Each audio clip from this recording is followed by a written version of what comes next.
So I was an Army medic for about 9 years, and I got out in 2014. I did 2 tours in Iraq and 1 tour in Afghanistan. Most of it, the first tour was with a medical company, so I was just kind of doing some everyday urgent care stuff, and then after that I got attached to the infantry. I was a line medic, which is that kind of classic combat medic attached to the infantry at first. And then as I got promoted and rose through the ranks, I became a sergeant. And at that point, I was in control of my own aid station when we went to Afghanistan. That was, the most difficult deployment for me was Afghanistan. There was we call it a highly kinetic environment, which basically just means we were getting shot at every day. Whether we're out on patrol or just, kind of hanging out on our little tiny football field-sized outpost. They would just kind of take pop shots at us whenever they could. So it was a very high stress, low relaxation environment. That's where I first started to see some changes in myself. I'm sure they had been there before, but that's where they became a little bit more pronounced for me, and changes in the people around me. After going through these really kind of traumatic incidents where we're seeing our friends die or be gravely wounded, and doing what we can to help them, and that not being enough, or local villagers who happen to be in the wrong place at the wrong time and step on a roadside bomb, them kind of filtering through our aid station and us working on them and doing our best to save them. And thankfully most of the time it worked out, but sometimes it didn't go well, and people ended up passing. That's when I saw the changes in myself and really kind of felt this shift in my perspective and my personality. I was a little bit more irritable and angry, wasn't sleeping very well, had a real difficult time connecting with people. And I was becoming very kind of contentious, not just with my coworkers, but with my family members. They were kind of telling me things, these shifts in my personality, that they had noticed that I wasn't the same person anymore. And this was the first time that it really rung true for me. I saw it in my friends as well. These younger guys who were there, 18, 19, 20 years old. Just this kind of anger come out, this frustration, fear, shame, guilt, all kind of bundled up into this one very simple, I'm mad, I'm going to be aggressive, I'm going to be angry type of presentation. That's when I decided that I really wanted to get out of the military. It's not because I didn't love what I was doing or love the people that I was with, but I just needed to do something else. I needed to kind of move beyond that role, and I went into PA school. I did PA school in Washington State in Tacoma, actually in the same building that I'm living in now. Kind of attached next to it is an apartment complex. I'm living there. For PA school, my main focus was on emergency medicine and trauma. That's what I was familiar with. That was kind of my comfort zone, and that's what I wanted to work in. And I ended up getting a job at the ER and trauma center in Las Vegas after I did a little kind of rotation there, clinical training there. And I did that for about a year and a half before, again, I kind of felt that need to make a switch. I wanted to get back to Washington. Didn't really like spending so much time in the desert. It was at this point where I really started to notice that I wasn't past my past. I hadn't moved beyond it. I'd walked past it and ignored it. I'd never really addressed it. I just kind of figured if I keep my head down and I keep moving forward, that eventually there's going to be enough separation where it's just not going to be in my face anymore. It's not going to be in my visual field, and that I'd be fine. But I wasn't. I was just doing a lot of self-destructive behavior. I was overeating, I was drinking, I was kind of investing myself 150% in my work, just kind of falling back on these coping mechanisms that I developed in the military. Right? Just work out, drink, and work, and just kind of keep yourself distracted.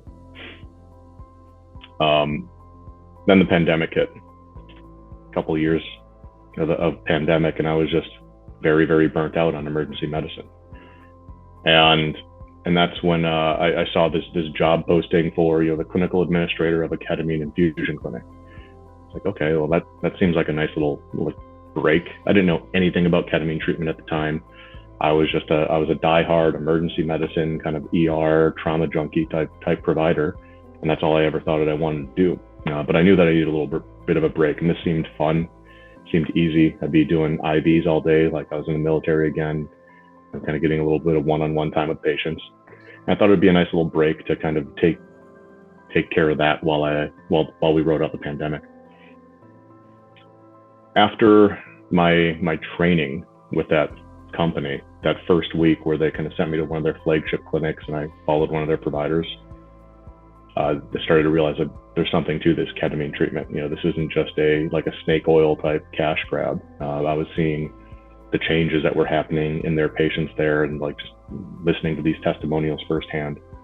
And I saw this just dramatic shift in a lot of individuals who prior to that were completely without hope. They'd gone through the gamut of medications and therapies, and this little infusion, after a couple sessions, they started to see the light at the end of the tunnel. So that's when I really kind of dove in head first, and I started running my own clinic, started seeing these changes firsthand in everyone. I had a lot of, being in Tacoma, there's a lot of military, law enforcement, first responders, veterans in the community here. And I had a lot of patients with complex PTSD, long-term PTSD that had never been addressed with medications or therapy. And they're coming in and they're seeing these just amazing responses after, a few low dose sessions. And that's when I decided to give it a shot as well. I'm like, well, at this point, I'm aware that there's something going on, that I haven't kind of been able to address my past and the trauma that I've been through. And this ketamine is working for other people, so let's give it a shot. I know the science behind it now, and it makes sense. Let's see what I can get from it. And as I went into my first session, going into it, I had a very vivid memory kind of come back of this specific moment in Afghanistan. It was a type of memory that if it came up any other day, it would have really ended my day. I wouldn't have been a very pleasant or social person. I probably would have isolated and ruminated on these negative kind of experiences and gotten stuck, caught in this spiral. Right, that's how it normally went. But it came up during the ketamine session, and it was the most vivid that this memory's ever been. I could feel the uniform that I was wearing on my skin. When you've been sweating and it's been drying in this 120-degree heat, just over and over and over all day, the fabric has this very specific feel to it. And I could still feel that dry, brittle kind of graininess of the fabric on my skin. I could smell that baked in sweat. I could still taste the Marlboro that I was smoking. It was just, everything was just activated. But I wasn't having that kind of emotional trigger, right? Normally, if I feel those feelings or if I smell those smells or taste those tastes in my day-to-day, that brings the memory back and I'm done. But I wasn't having that kind of strong emotional fight or flight response, kind of this shame, this guilt. I was just able to experience that event again from a very objective kind of point of view, and it just changed my perspective on things. When that memory came up and it wasn't tainted with that guilt and that shame that I put on that experience, I was just able to see that, there was nothing else I could have done in this situation. No matter what I did, I could have been the smartest provider in the world, the best medic in the world, and this individual still would have the same outcome. And I just was able to just realize that it wasn't my fault. And that was just a profound weight lifted off my shoulders. And that was the moment that I realized I don't want to do emergency medicine anymore. I want to get into and kind of fully focus on psychiatric care and ketamine assisted therapies, psychedelic assisted therapies, because this is a very, very potent medication, and it's very powerful for the people who need it.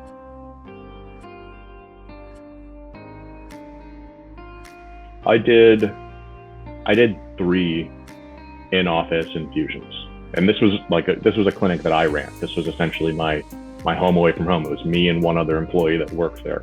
It was as comfortable as a work environment as you could get, but it's still, during my infusions, I felt this degree of discomfort. I wasn't able to fully relax. There was a lot of logistical, it was just a logistical nightmare, kind of coordinating these infusions. I'd have to somehow drive my car to work and then get my infusion at the end of the day, and then take an Uber back home and then Uber back to work the next day to get my car. It was a nightmare. And just in the clinic itself, it had a very cold and clinical feeling. There was no focus on therapeutics in the infusion center, which, for not every patient, suffered because of that, but there were a large amount of our patients that did, who, likely would have been much more successful if we had any kind of focus on the therapeutic or that psychological aspect of the sessions, or, just therapeutic improvements or interventions in between sessions. But there was nothing. There wasn't even a discussion about it. It was very much, you're coming in for a medical procedure, you're going into this kind of clinical room, you're getting an IV put in you, you have all these beeping monitors on you, you get the infusion and that's it. And then you go about your day. So it just seemed like, as great as the infusions were, there was something missing. And right around the time that I was starting to kind of have these thoughts about how to, improve or, amplify the application of this medication, one of my old friends reached out to me, and they were a friend that I worked with when I was in Las Vegas. That we worked in the same ER together, and they said, "Hey, we're doing telehealth now with a medication management company, and it's going great. We're actually kind of thinking about opening up some ketamine treatments as well." I was like, "Oh, that's bizarre. I'm running a ketamine infusion clinic right now." And they worked for Dr. Zand, and they kind of put me in touch with Sam Zand, and had a couple phone calls, and he told me what he was wanting to do with Better You, kind of how the primary focus would be kind of augmenting ketamine's effects with therapeutic interventions. And it was just this light bulb moment. It's like, yeah, of course, this is what has been missing. This is what is needed to really kind of break through to the remaining population. So we had a few phone calls, kind of discussed strategy and what he wanted to do with the business moving forward. And, I was sold at that point, and I was just all in with Better You. In my mind, the primary advantages of the at-home model, where it really kind of separates from the clinic model, is just pure comfort. When you're able to actually relax and feel that kind of safety, and that absolute comfort that comes with being in your home, being in your bed, being with your loved ones and your family, you're really able to maximize the therapeutic aspect of the session itself, which is just something that you really miss out on when you're doing it in a clinic or in a foreign environment with strangers around you. That's the number one therapeutic benefit in my mind, kind of the difference between an infusion and the at-home treatment. That's the first thing that comes to my mind. Second is, obviously cost. That's, we hate to, think that it can come down to money, right? When this therapeutic intervention is helping people, but that's the reality. Not everyone has the same access to care, which is just a fact of the society that we live in, fact of the country that we live in. So, with the at-home model, it's much more affordable. Where with infusions, you could be paying $1,200, $1,300 a session. With Better You, that at-home model, it really becomes much more affordable for the everyday person. Another big difference is the infusion clinics. They really, their focus is, you're going to come in every month, and this is something that you're going to be doing, forever, potentially. It really just becomes a replacement for whatever antidepressant you're on or whatever SSRI. The focus isn't on, truly healing and overcoming. It's just managing symptoms, improving symptoms. And yeah, it improves drastically, but you're still just substituting one kind of long-term medication for another. Whereas with Better You, the primary goal, just being created by this group of psychiatric healers is, we want people to overcome these emotional cycles and these negative thought and behavioral cycles, and not just band-aid them and continue to move forward. We want them to actually move beyond these feelings.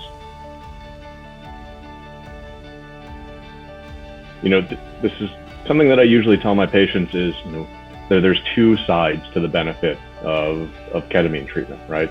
There's this kind of proven, quantifiable, we can measure this neurological benefit that the ketamine provides. Ketamine causes this release of glutamate, which increases essentially the surface area on the synapses in our brain, which makes them more able to send and receive information. It kind of facilitates this creation of new neural connections or pathways. That is something that we know. That's quantifiable. It's a tangible improvement. There's also the therapeutic aspect, this psychological benefit from the sessions themselves. Now that's kind of taking advantage of this deep meditative state that the ketamine sessions provide.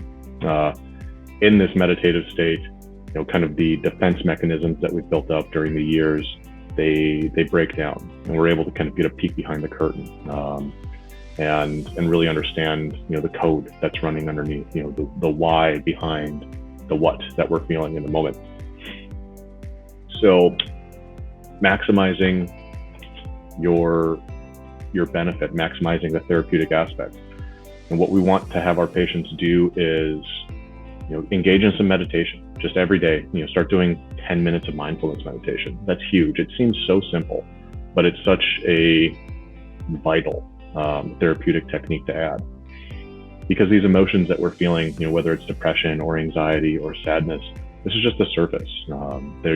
Underneath those are usually many complex emotions: shame, guilt, fear, that comprise that anxiety or that sadness.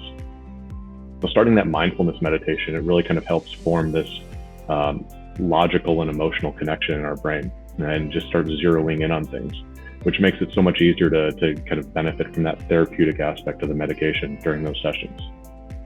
Another thing is intention setting.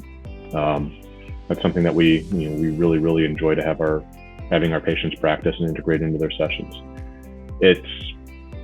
It seems, silly the first time you do it. I'm just writing something down. How is this going to make me feel any better? Writing down what I want to accomplish.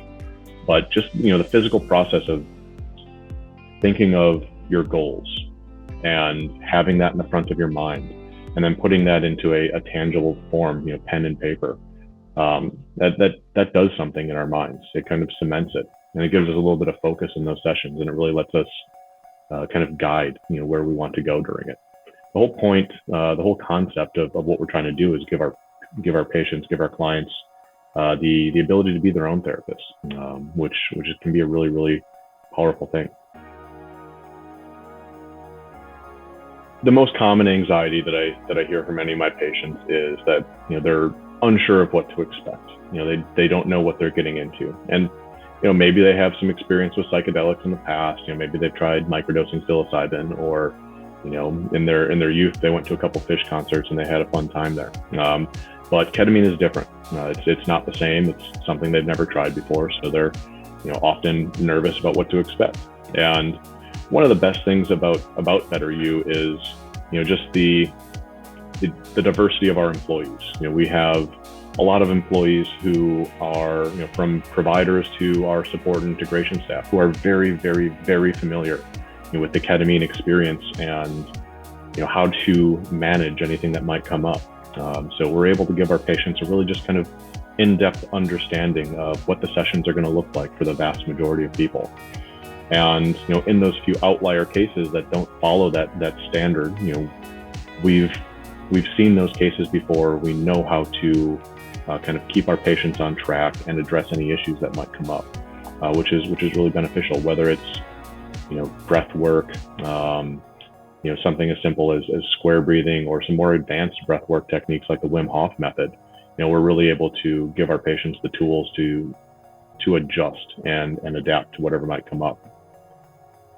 Another common anxiety that I get from my patients is,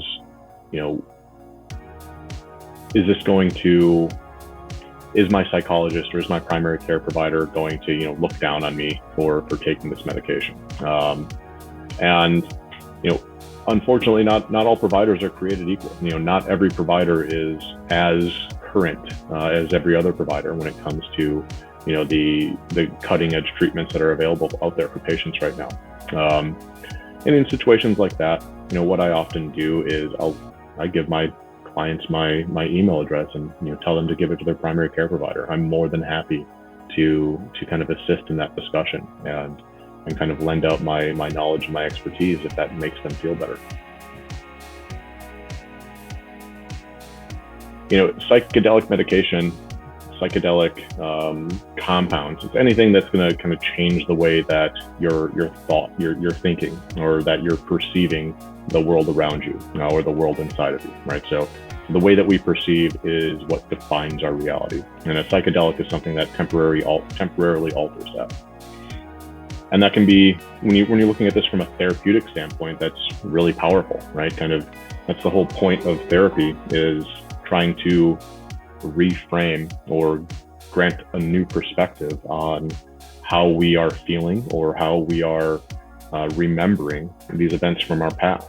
So when we have a medication available that can very consistently and reliably alter that and make it easier for individuals to kind of process past or repressed emotions, to process past traumas, that's a very powerful therapeutic tool. And that's really how we look at these psychedelic medications, is as therapeutic tools, right? Ketamine, psilocybin, MDMA, NAD, these are neither of these compounds are the end all be all, right? There's never going to be hey, this magic medication is all that you ever need to take. You take it once and you're good to go. That's just not how the mind works.